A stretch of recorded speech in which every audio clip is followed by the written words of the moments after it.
தமிழகம், புதுச்சேரியில் உள்ள 40 தொகுதிகளும் விருப்ப மனுக்கள் ஏற்கப்படும். எடப்பாடி அறிவிப்பு. வரும் லோக்சபா தேர்தலுக்கு தமிழகம் மற்றும் புதுச்சேரியில் உள்ள 40 தொகுதிகளுக்கும் விருப்ப மனுக்கள் ஏற்கப்படும் என அதிமுக பொதுச் செயலாளர் இபிஎஸ் தெரிவித்துள்ளார். இதுகுறித்து அதிமுக பொதுச் செயலாளர் இபிஎஸ் வெளியிட்டுள்ள அறிக்கையில், நாடாளுமன்ற பொதுத் தேர்தலை முன்னிட்டு தமிழகம், புதுச்சேரியில் உள்ளிட்ட 40 நாடாளுமன்ற மக்களவை தொகுதிகளில் வேட்பாளராக போட்டியிட விருப்பமும் இருந்தால் 21/2/2024 புதன்கிழமை முதல் 1/3/2024 வரை தலைமை அலுவலகத்திற்கு வரவும்.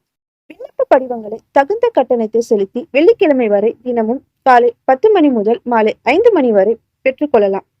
அதில் கேட்கப்பட்டுள்ள அனைத்து விவரங்களையும் தெளிவாக பூர்த்தி செய்து மீண்டும் தலைமை அலுவலகத்துக்கு சமர்ப்பிக்கவும்.